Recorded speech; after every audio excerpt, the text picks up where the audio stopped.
O nascimento da filosofia.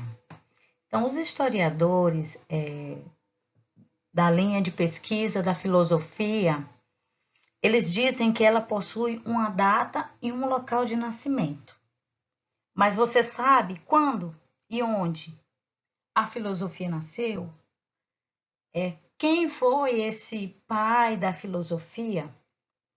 Então, conta aqui nos nossos livros que no final do século VII e início do século VI a.C., lembrando que esse processo é feito em ordem decrescente, né, a contagem dos anos antes do nascimento de Cristo.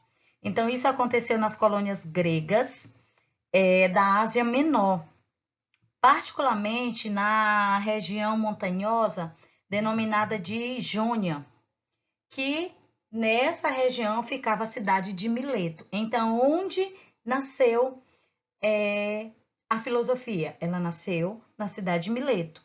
Quem foi o responsável, digamos assim, pela criação dessa ciência? Foi o filósofo Tales, chamado de Tales de Mileto. Então, ao falarmos do nascimento da filosofia, nós poderíamos querer estabelecer não só condições materiais que permitiriam que ela ocorresse, né? Mas também uma estrutura cultural que serviria de base para tal episódio. Então, como nós vemos aqui no mapa, tá? Nós conseguimos encontrar aqui a cidade de Jônia, exatamente aqui, nessa cidade, como eu vou mostrar aqui para vocês, na cidade de Jônia, tá? Que surgiu a ciência filosofia. Então, apesar da segurança, né, dos dados, de existir assim esse problema durante séculos que vem aí esse contexto do que é a filosofia, os historiadores eles procuraram saber se a filosofia de fato era grega. Então, ela nasceu por si mesma ou se ela dependia de contribuições da sabedoria oriental. Então, dentro desse contexto todo da sabedoria oriental que vem aí dos egípcios, dos assírios, dos persas, dos caldeus babilônicos, da sabedoria das civilizações que antecederam a sabedoria grega na região que antes de ser a Grécia, que abrigara, aliás, civilizações de Creta, de Minos, de Tereno, de Messena. Então, durante esse tempo todo, considerou-se que a filosofia ela nasceu pela transformação ou pelas transformações que os gregos eles operaram dentro dessa sabedoria oriental, ou seja, dos primeiros povos que habitaram essa religião, essa região, que foram os egípcios, os persas, os caldeus, os babilônicos. Então, assim, a filosofia, tá?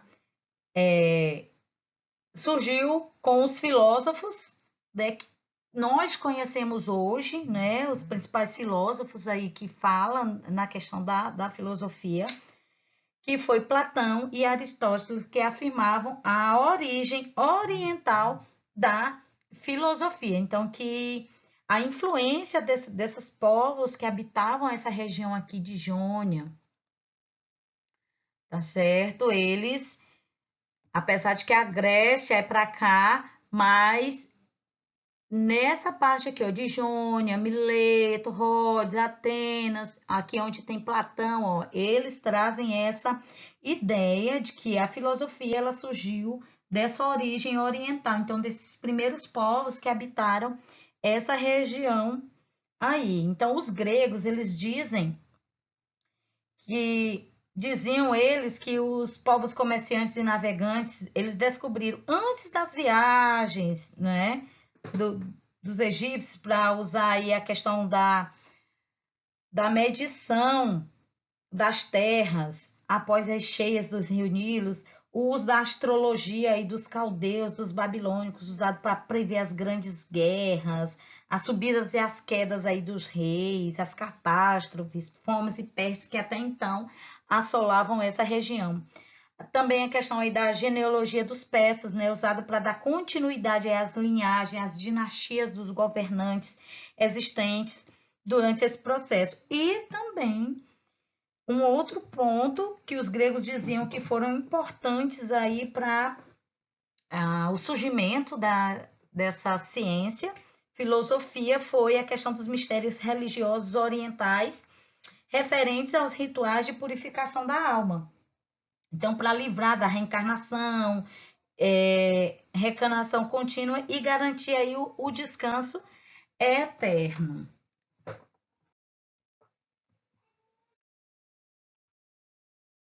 O que a filosofia ela teria nascido, né, pelas transformações que os gregos impuseram a esses conhecimentos.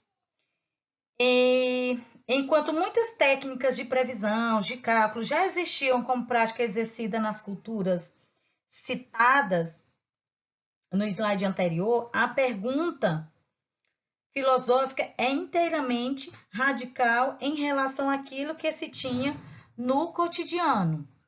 Então, quando a gente fala, né, nessa questão da filosofia, de pesquisar o que ela faz, como é essas indagações, a filosofia ela procura saber o que é a coisa, como esta coisa é constituída, qual é a origem e a causa desta coisa. Então, essas problemáticas, né, que aconteciam e que davam origem às perguntas,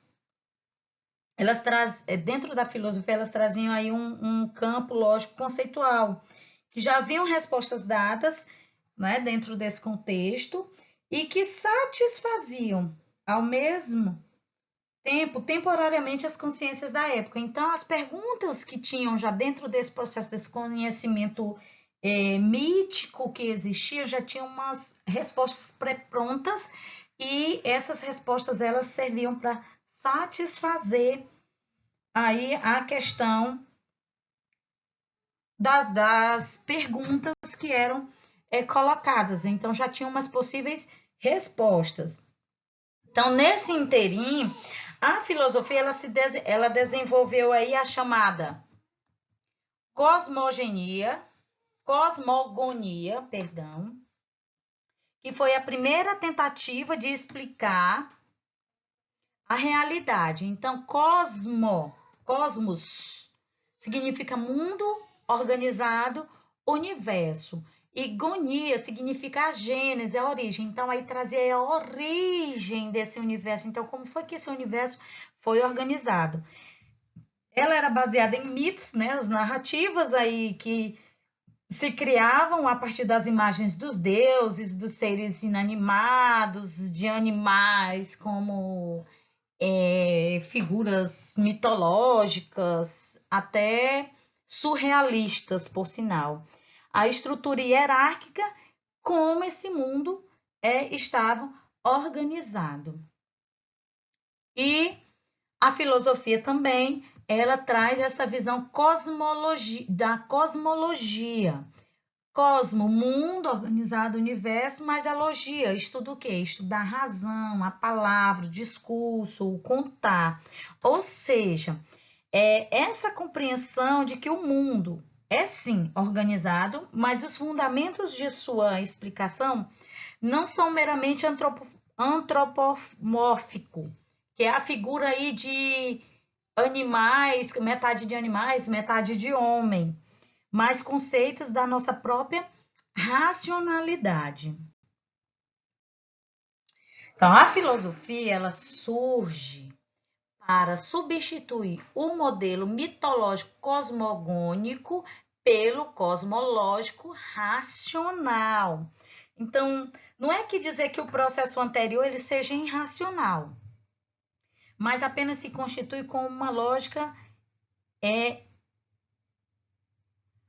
como uma lógica imamente no sentido de que está ligada à questão psicológica para dar forma a esses argumentos, enquanto que a filosofia ela se constitui e vai propor um modelo assim de universo baseado na lógica, né? A lógica de constituir os conteúdos do pensamento, uma estrutura organizada, ascendendo aí ao verdadeiro conhecimento. Então, essa inversão aí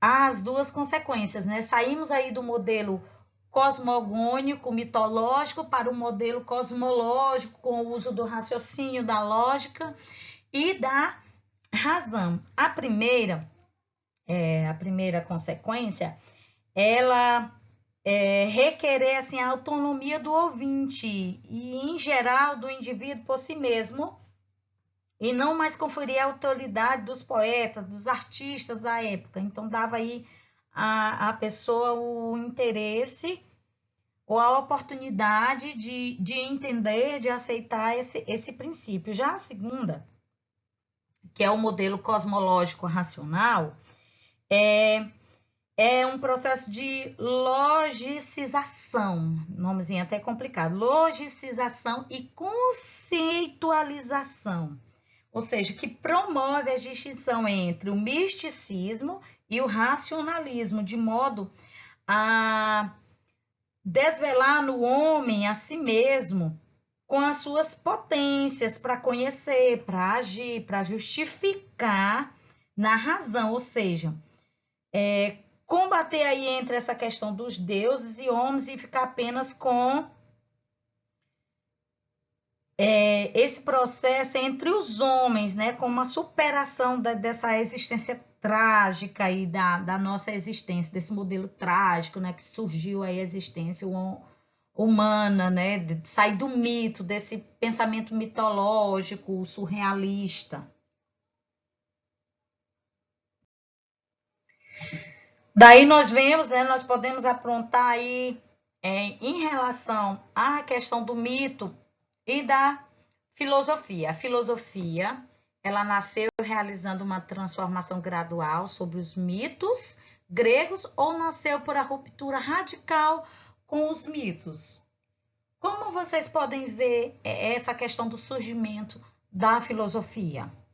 Ela surgiu dessa transformação aí dos mitos gregos ou ela surgiu a partir dessa ruptura radical com os mitos? Esses mitos não foram transformados, nós literalmente abandonamos para que a filosofia pudesse nascer. Então, quais são as diferenças entre filosofia e mito? Eu deixo essas perguntas para que vocês possam refletir. E a partir dessa reflexão, nós podemos apontar como os 3 pontos mais importantes em relação à questão do mito. O mito, ele pretendia ou pretende narrar como as coisas eram ou elas tinham sido no passado imemorial, ou seja, fabuloso, que as pessoas tinham, e voltando-se para o que era antes de tudo, e como esse antes de tudo existisse tal como existe no presente hoje. Então, a filosofia, ao contrário, ela se preocupa em explicar como e porquê no passado, no presente e no futuro. Isso na totalidade aí dos tempos, as coisas são ou como elas são. Esse era o primeiro ponto, né, importante dentro dessa questão do mito. Outro ponto, o mito ele narrava a origem através das genealogias, das rivalidades ou alianças entre as forças divinas, sobrenaturais e personalizadas. Já a filosofia, ao contrário, ela explica a produção natural das coisas por elementos e causas naturais e impessoais. O mito falava em Urano, Ponto e Gaia. A filosofia falava no céu, no mar, na terra. O mito narra a origem dos seres celestes, né? Os astros, os seres terrestres, as plantas, os animais e os seres marinhos também. Já a filosofia, ela explica o surgimento desses seres por composição, por combinação, por separação dos 4 elementos: úmido, seco, quente, frio, água, terra, fogo, ar. Ok? E o mito, o terceiro ponto em relação ao mito e filosofia, o mito ele não se importava com as contradições, com o fabuloso e o incompreensível.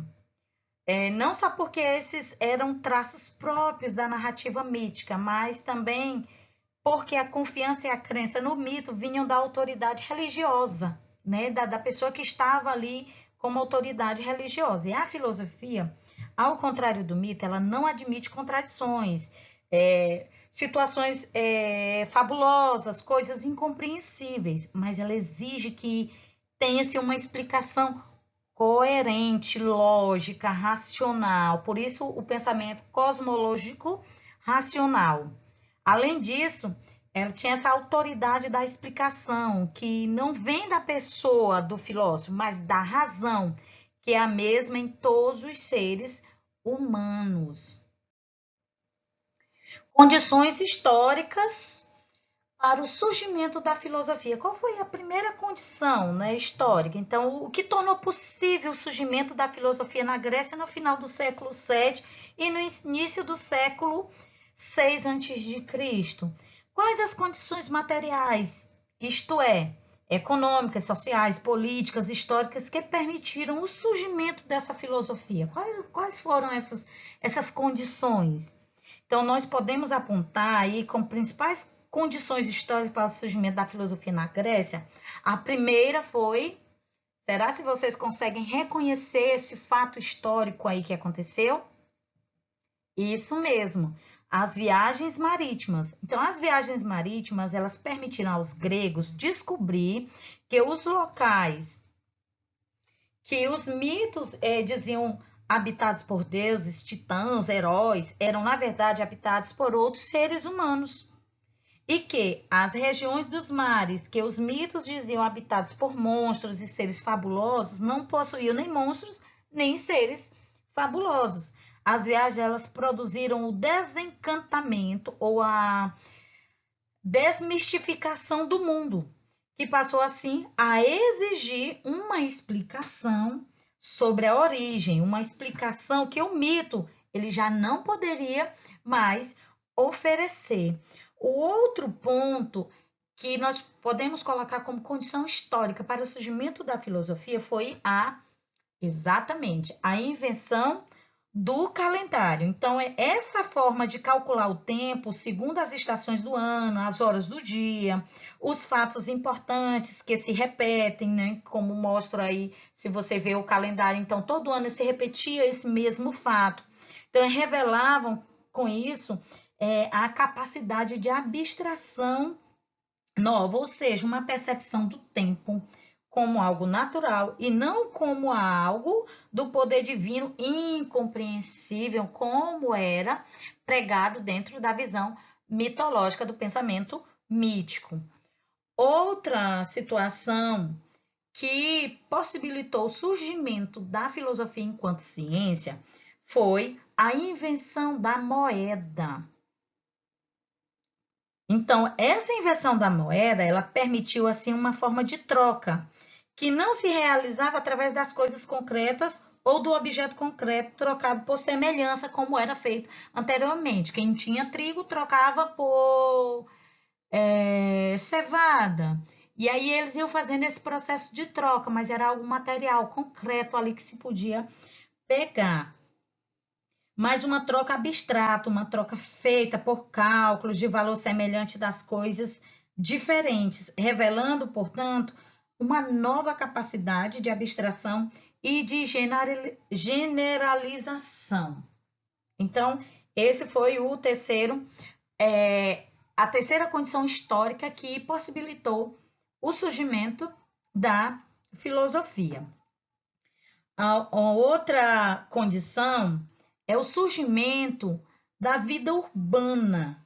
Então, com o predomínio desse comércio, porque já tinha a moeda, né, do artesanato, dando desenvolvimento aí às técnicas de fabricação e de troca e diminuindo aí o prestígio da famílias da aristocracia, que eram os grandes proprietários de terra e até então, né, os governos, por quem e para quem os mitos foram criados, né? Porque foi criado por essas pessoas exatamente para que a massa, a população em si, no geral, os plebeus, eles não desejassem ter aí essas condições para mudar aí, né, e fazer parte dessa aristocracia. Então, o surgimento de uma classe de comerciantes ricos que precisavam encontrar pontos de poder e de prestígio para suplantar o velho poderio da aristocracia das terras e de sangue, né, as linhagens,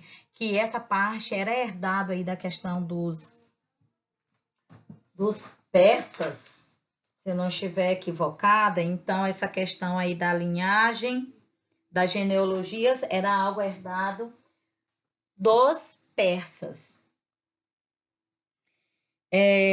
Dentro desse contexto, fez com que se procurasse, né, o prestígio pelo patrocínio, o estímulo às artes, às técnicas, aos conhecimentos, favorecendo assim um ambiente onde a filosofia ela pudesse o quê? Surgir, ter aquela troca, praça pública em que todos pudessem ter acesso.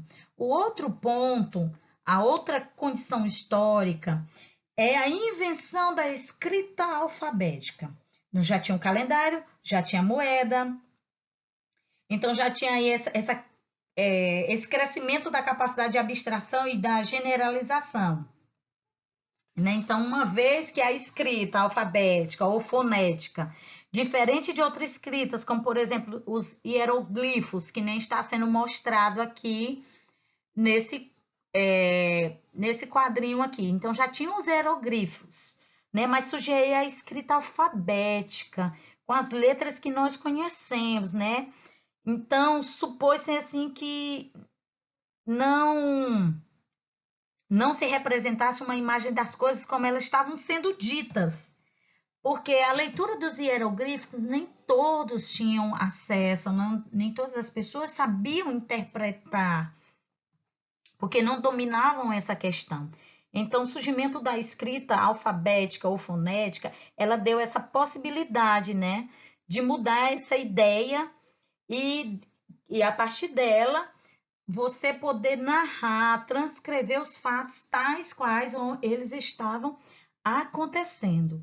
E a última condição histórica que nós podemos pontuar aqui para o surgimento da filosofia é o que nós temos hoje, que é de forma assim bem concreta, que foi a invenção da política.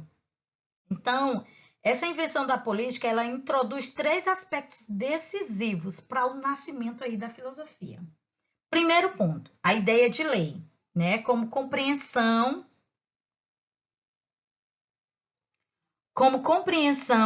da vontade de uma coletividade humana que decide por si mesmo que é melhor para si e como ela definirá suas relações internas. Então, aí nós elegemos um representante, né, dentro desse contexto, e esses aspectos legislados e regulados pelas cidades, e as cidades antes eram chamadas de polis, ele servirá de modelo para a filosofia propor o aspecto regulado e ordenado do mundo como um mundo racional, um mundo que é movido pela razão, estruturado. O segundo ponto, né, o segundo aspecto aí do surgimento da filosofia, a partir aí da política, é o surgimento de um espaço público que faz aparecer aí um novo tipo de palavra ou de discurso, diferente daquele que era proferido pelo mito. Neste, o poeta vidente, ele recebia das deusas ligadas à memória uma iluminação misteriosa ou uma revelação sobrenatural e dizia aos homens quais eram as decisões dos deuses que eles deveriam obedecer. Percebam que aqui mesmo no surgimento da filosofia, nós ainda tínhamos, os filósofos da época, os políticos, eles ainda tinham uma visão ainda muito mitológica, das coisas, ainda recebiam ali, né, as orientações dos deuses, mas tinha um representante para transmitir aí essas decisões que os deuses tomavam e que deveriam ser obedecidas pela população. O terceiro aspecto é a política, ela estimulava um pensamento e um discurso que não procurava ser formulado por seitas secretas dos iniciados em mistérios sagrados, mas que procuravam, ao contrário, ser público, ser ensinado, ser transmitido. Então, esse pensamento ele deveria ser comunicado e esse pensamento ele deveria ser discutido. Então, a ideia de um pensamento que todos pudessem compreender e discutir, em que todos podem comunicar e que podem transmitir, era fundamental aí para essa, digamos assim, essa estruturação do surgimento da filosofia. Características da filosofia nascente. Então, as principais características dessa filosofia nascente. Então, o pensamento filosófico, em seu nascimento, ele tinha traços, principais traços. Um dele era a tendência à racionalidade, ou seja, era a razão e somente a razão, com seus princípios e regras, e o critério da explicação de alguma coisa. Então, essa questão da racionalidade é voltar literalmente para a razão. A razão, somente a razão era o princípio de tudo. Então, para as regras, para ter uma explicação. O outro ponto era a tendência a oferecer respostas conclusivas para os problemas, isto é, colocar o problema com sua solução, certo? Colocado assim o problema, né? Então, pontuei aqui o problema. Então, a sua solução ela era submetida a uma análise, a crítica, a discussão, a demonstração, nunca sendo aceita como uma verdade se não fosse provada racionalmente, logicamente, que esse problema ou essa solução ela poderia ser verdadeira. O outro ponto, a outra característica, perdão, é a exigência de que o pensamento apresente suas regras de funcionamento. Ou seja, o filósofo ele era aquele que justificava suas ideias, provando que segue regras universais do pensamento. Para os gregos, uma lei universal do pensamento é que a contradição indica erro ou falsidade. Outra contradição acontece quando afirmo ou nego a mesma coisa sobre uma mesma coisa. Por exemplo, Pedro é um menino e não é um menino. A noite é escura e claro. Então, quando acontece essa contradição, aparece aí uma exposição filosófica. Então, ela deve ser considerada como falsa. Por quê? Porque não tinha ali algo concreto dentro dessas características que comprovasse esse ponto que estava sendo discutido. O outro ponto, a outra característica, a recusa de explicações pré-estabelecidas. Portanto, essas exigências de que para cada problema seja investigado e encontrado uma solução própria. Então, dentro desse contexto,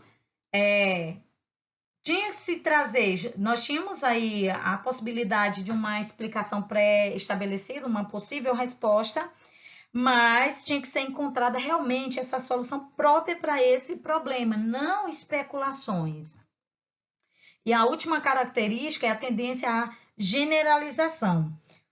Ou seja, essa tendência de generalização, ela mostra que uma explicação tem validade para muitas coisas diferentes, porque sobre a variação percebida aí pelos órgãos dos nossos sentidos, o pensamento descobre semelhanças e identidades.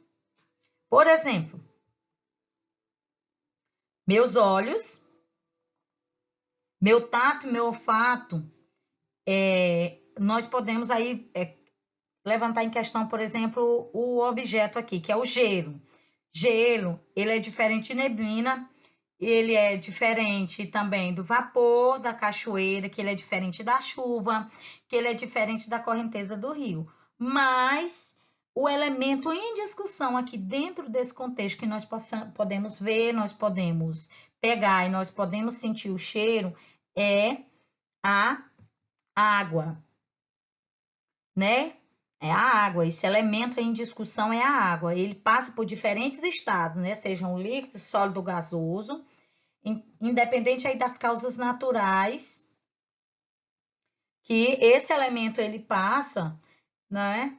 Mas nós podemos sentir. Então nós podemos aí fazer uma síntese. Então, resumindo aí, o pensamento ele conclui que se trata de uma mesma coisa que aparece para os nossos sentidos, mas porém ele aparece de maneira diferente, como se fossem coisas diferentes, mas o pensamento ele generaliza, então ele abstrai, aí ele separa, ele reúne esses traços semelhantes, ou seja, o nosso pensamento ele faz uma síntese do que é esse elemento e que ele pode aparecer de diversas maneiras.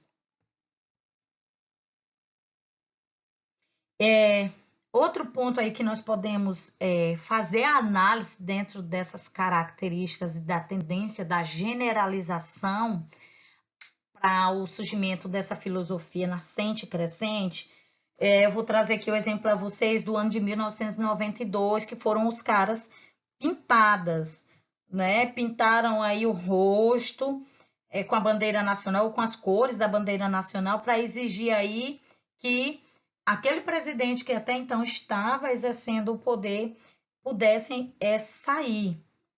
Então, depois que passou esse acontecimento, que foi feito aí o impeachment do presidente Collor e tudo, as prefeituras, os processos de eleição, eles contrataram pessoas, né, para pintarem a cara e aparecerem aí nas propagandas defendendo aí as candidaturas, né, os candidatos, né, defendendo como algo, né? Então generalizou-se algo que era individual em prol de um sentido que era retirar um candidato que não estava legal ali no poder, né? Então as Forças Armadas também usaram desse princípio, né? Pegaram jovens personagens, pintaram o rosto deles para dizer que o processo de fazer parte do exército, da marinha ou da aeronáutica era algo legal, e entendeu? Para fazer a propaganda ali dos seus produtos, as empresas utilizaram também. Então, aparentemente, nós teríamos sempre a mesma coisa: os jovens rebeldes e conscientes de cara pintado como símbolo de esperança para o nosso país. Foi essa a ideia dos cara pintados, né? Então, trazer esperança aí para a nossa democracia. Mas o pensamento pode mostrar que sobre essa aparência de semelhança percebida, acontece diferenças, pois os primeiros caras pintadas, eles fizeram um movimento político espontâneo. Já esse segundo movimento aí dos caras pintadas, que foram usados aí pelos políticos, pelas forças armadas, pelas empresas, eles estavam transmitindo ali, né, o que era um símbolo político, transformou ele em algo inteiramente despolitizado, sem nenhuma relação com a sua origem principal. Então, trouxe aí, fazendo uma análise, né, separando aí as diferenças, o pensamento, ele realiza aí, nesse caso, uma análise em relação à generalização de um elemento, de um fato, de uma situação. Então, esse foi o contexto do surgimento da filosofia, da ciência filosofia. O livro que nós usamos como referência de pesquisa foi o livro de Marilena Chauí, Convite à Filosofia.